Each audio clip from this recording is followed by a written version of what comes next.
नमस्कार। आज हम एक बहुत ही दिलचस्प विषय पर बात करने वाले हैं। कैरल ड्वेक का जो काम है माइंडसेट पर, मतलब सोचने का तरीका। जी। हमारे पास उनकी किताब माइंडसेट का एक हिंदी सारांश है और कोशिश ये रहेगी कि हम समझें कि वो कौन सी दो मुख्य सोच हैं जो हमारी जिंदगी को, हमारी कामयाबी को दिशा देती हैं। बिल्कुल, ये समझना बहुत जरूरी तो है। ये दो तरह की सोच हैं क्या असल में? सारांश कहता है, एक है स्थिर सोच और दूसरी है विकसनशील सोच। सुनने में तो सीधा लगता है, पर असर शायद गहरा है ना? चलिए पहले स्थिर सोच को थोड़ा समझते हैं। हाँ बिल्कुल। देखिए, जो स्थिर सोच वाले लोग होते हैं वो ये मानते हैं कि उनकी जो बुद्धि है, उनका जो टैलेंट है, हुनर है, वो सब तो बस पैदाइशी है, मतलब फिक्स्ड है। अच्छा, मतलब बदला नहीं जा सकता। हाँ, बदला नहीं जा सकता, पत्थर की लकीर समझ लीजिए।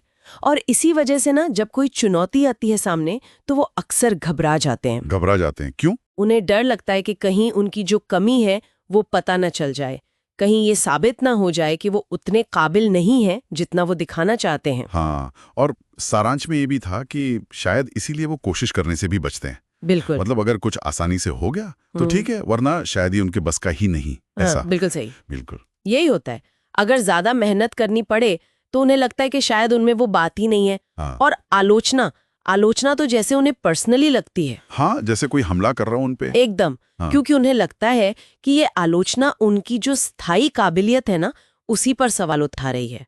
और दूसरों की सफलता देखकर भी, मतलब खुश होने के बजाय, उन्हें अक्सर एक तरह की जलन या खतरा महसूस होता है। जैसे किसी और की जीत उनकी अपनी हार हो। हाँ हाँ, कुछ वैसा ही। ये तो हुई स्थिर सोच। ये तो काफी मतलब लिमिटिंग सी लगती है, बांधने वाली। अब आते हैं दूसरी तरफ, विकसनशील सोच। ये क्या है? ये कैसे अलग है? विकसनशील सोच, जैसा नाम से ही जाहिर है, वो बिल्कुल इसके विपरीत है। इस सोच वाले लोग मानते हैं कि काबिलियत कोई फिक्स चीज नहीं है। अच्छा। हाँ, वो मानते हैं कि मेहनत से, नई चीजें सीखने से, सही तरीके अपनाने से किसी भी हुनर को बढ़ाया जा सकता है, उसे विकसित किया जा सकता है। मतलब ये पैदाइशी नहीं है, इसे हम बना सकते हैं। बिल्कुल।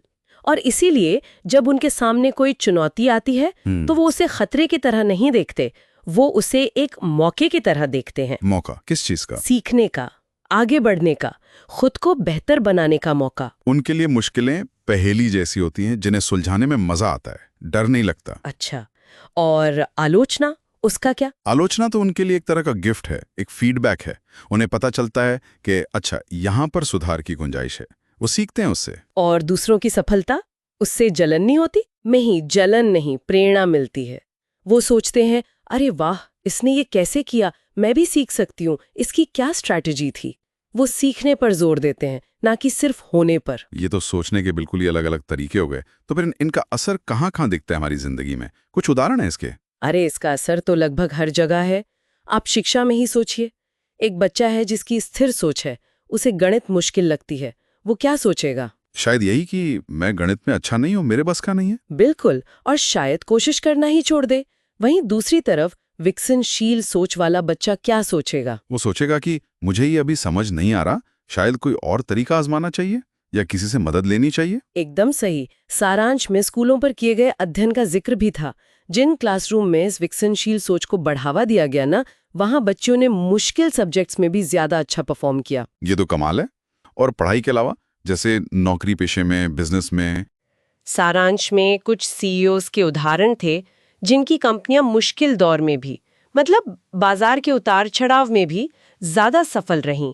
अच्छा, वो कौन थे? ये वो लीडर थे जो मानते थे कि वो और उनकी टीम हमेशा सीख सकते हैं, हमेशा बेहतर हो सकते हैं, नई चीजें ट्राई कर सकते हैं। और जो स्थिर सोच वाले लीडर थे, वो अक्सर अपनी पुरानी सफलताओं से ही चिपके रहते थे, बदलाव से कतराते थे। और खेल जगत में, वहां तो नेचुरल टैलेंट की बहुत बात होती है। हाँ, होती है। लेकिन आप देखें तो कई महान खिलाड़ी, जिन्हें हम सोचते हैं कि ये तो बस पैदा ही ऐसे हुए थे, गॉड गिफ्टेड हैं, उनकी सफलता के पीछे असल में घंटों की प्रैक्टिस होती है। हाँ, वो तो है। वो अपनी कमजोरियों पर काम करते हैं, हार से सीखते हैं। ये सब विकसनशील सोच का ही नतीजा है। वो मानते हैं कि टैलेंट तो बस शुरुआत है, असली काम तो मेहनत और सीखना है। और रिश्तों में? रिश्तों में भी अगर हम मानते हैं कि भाई सामने वाला तो बदलेगा ही नहीं, वो तो ऐसा ही है, तो छोटी छोटी बातों पर रिश्ते बिगड़ सकते हैं। लेकिन अगर सोच विकसनशील है तो हम मानते हैं कि बातचीत से, समझने की कोशिश से रिश्ते बेहतर हो सकते हैं, मेहनत की जा सकती है उन पर। ये तो वाकई जिंदगी के हर पहलू को छू रही है ये सोच। तो अब अहम सवाल ये है कि मान लीजिए किसी को लगता है कि उसकी सोच थोड़ी स्थिर टाइप की है, क्या वो इसे बदल सकता है? क्या सारांश में इसे बदलने के कुछ तरीके बताए गए हैं? हाँ, बिल्कुल। और यही सबसे अच्छी बात है कि इसे बदला जा सकता है। एरल ड्वेक इसी पर बहुत जोर देती हैं। पहला कदम तो है अपनी उस स्थिर सोच वाली आवाज को पहचानना। वो अंदर की आवाज जो रोकती है। हाँ, वही जो कहती है तुमसे नहीं होगा, या अगर हार गए तो सब क्या सोचेंगे, या कोशिश ही क्यों करनी। पहले उसे सुनना, पहचानना। ठीक है, पहचान लिया, फिर उसे चैलेंज करना है, उसे चुनौती देनी है। जैसे आपने ही पहले कहा था ना, मैं ये नहीं कर सकता की जगह क्या कहना है? मैं ये अभी नहीं कर सकता। बिल्कुल। वो अभी शब्द, वो बहुत पावरफुल है। वो दिखाता है कि ये स्थायी नहीं है, ये बदल सकता है। दूसरा तरीका है कोशिश की तारीफ करना, नतीजे की नहीं, कोशिश की। मतलब मेहनत को सराहें, भले ही रिजल्ट तुरंत ना मिले। जी हाँ, खुद के लिए भी और दूसरों के लिए भी। जब बच्चे कोशिश करते हैं तो ये नहीं कहना कि तुम कितने स्मार्ट हो, बल्कि ये कहना कि वाह तुमने कितनी मेहनत की। इससे मेहनत की वैल्यू बढ़ती है। बिल्कुल। और एक और जरूरी बात, असफलता, फेलियर, उसे सीखने का एक जरूरी हिस्सा मानना। मतलब हार को एंड न मानना। हाँ, उसे एक डेटा पॉइंट की तरह देखना। ओके, ये काम नहीं किया, क्यों नहीं किया, अगली बार क्या अलग कर सकते हैं। हर ठोकर एक सबक है। और आखिरी बात, सफल लोगों से जलने की बजाय उनसे सीखना। उनकी स्ट्रैटेजी समझना, उनकी यात्रा देखना। हाँ, उन्होंने क्या सीखा, कैसे सीखा, उनसे प्रेरणा लेना। ये सब सुनकर तो ऐसा लग रहा है जैसे हमारा दिमाग सच में एक मांसपेशी की तरह है। जितना इस्तेमाल करेंगे, जितना उसे चुनौती देंगे, नई चीजें सीखने में लगाएंगे, उतना ही वो मजबूत होगा, है ना? बिल्कुल सही कहा आपने। सफलता सिर्फ टैलेंट का खेल नहीं है, वो इस बात पे निर्भर करती है कि हम सीखने के लिए, बढ़ने के लिए कितने तैयार हैं, लगातार कोशिश करने को कितना तैयार हैं। और यही बात हमें उस गहरी सोच पर लाती है कि हम अपने रोजमर्रा के पलों में क्या करते हैं। जब कोई मुश्किल आती है, जब कोई हमारी आलोचना करता है, या जब हम किसी और को सफल होते देखते हैं, उस पल हमारी पहली प्रतिक्रिया क्या होती है? क्या हम अनजाने में अपनी उस स्थिर सोच को ही मजबूत कर रहे होते हैं, या फिर हम विकसनशील सोच का बीज बो रहे होते हैं?